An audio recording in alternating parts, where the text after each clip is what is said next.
Hi friends, தினம் ஒரு தகவலில் இன்றைக்கி நான் கொண்டு வந்துருக்கிறது முள்ளங்கி. ஃபர்ஸ்ட் ஆஃப் ஆல் இந்த முள்ளங்கியை யாருக்கெல்லாம் பிடிக்காதுன்னு எனக்கு ஃபஸ்ட்டு கமெண்ட்டில் சொல்லுங்கள். ஏன்னா இதில் அவ்வளோ பெனிஃபிட்ஸ் இருக்குது. இதில் நீர் சத்து அதிகமாக இருக்கிறதுனால நம்ம உடம்புல இருக்கிற கெட்ட கொழுப்பை கரைக்கிறதுக்கு இது ரொம்பவே உதவி பண்ணும்.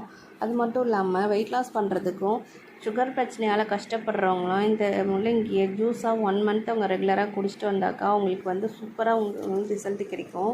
ட்ரை பண்ணி பாருங்கள். வெரிகோஸ்னால் கஷ்டப்படுறவங்களும் இதை அடிக்கடி சாப்பிட்டு வந்தாக்கா அது நரம்பு சம்மந்தப்பட்ட எல்லா பிரச்சனையும் சரியாகும். ஆனால் வாயு பிரச்சனையால் கஷ்டப்படுறவங்களும் முட்டி வலி பிரச்சனை இருக்கிறவங்களும் இதை அடிக்கடி சாப்பிடக்கூடாது. சில பேருக்கு இந்த முள்ளங்கியை சாம்பாராவோ பொரியலாவோ செஞ்சு கொடுத்தாக்கா சுத்தமாக பிடிக்காது. அப்படி இருக்கிறவங்க இதை இந்த மாதிரி ஜூஸாகவும் அப்படி இல்லைனாக்கா இந்த மாதிரி மோர் குழம்பாகவும் செஞ்சு சாப்பிட்டாக்கா அவங்களுக்கு ரொம்ப பிடிக்கும், கேட்டு வாங்கி சாப்பிடுவாங்க. நீங்களும் ஒரு தடவை இந்த மாதிரி முள்ளங்கி வச்சு இந்த மோர் குழம்பு செஞ்சு பாருங்கள். உங்களுக்கு இந்த வீடியோவும் என்னோடய தகவலும் பிடிச்சிருந்ததுன்னா லைக் பண்ணுங்கள், ஷேர் பண்ணுங்கள், மறக்காமல் சப்ஸ்கிரைப் பண்ணுங்கள். Thank you friends.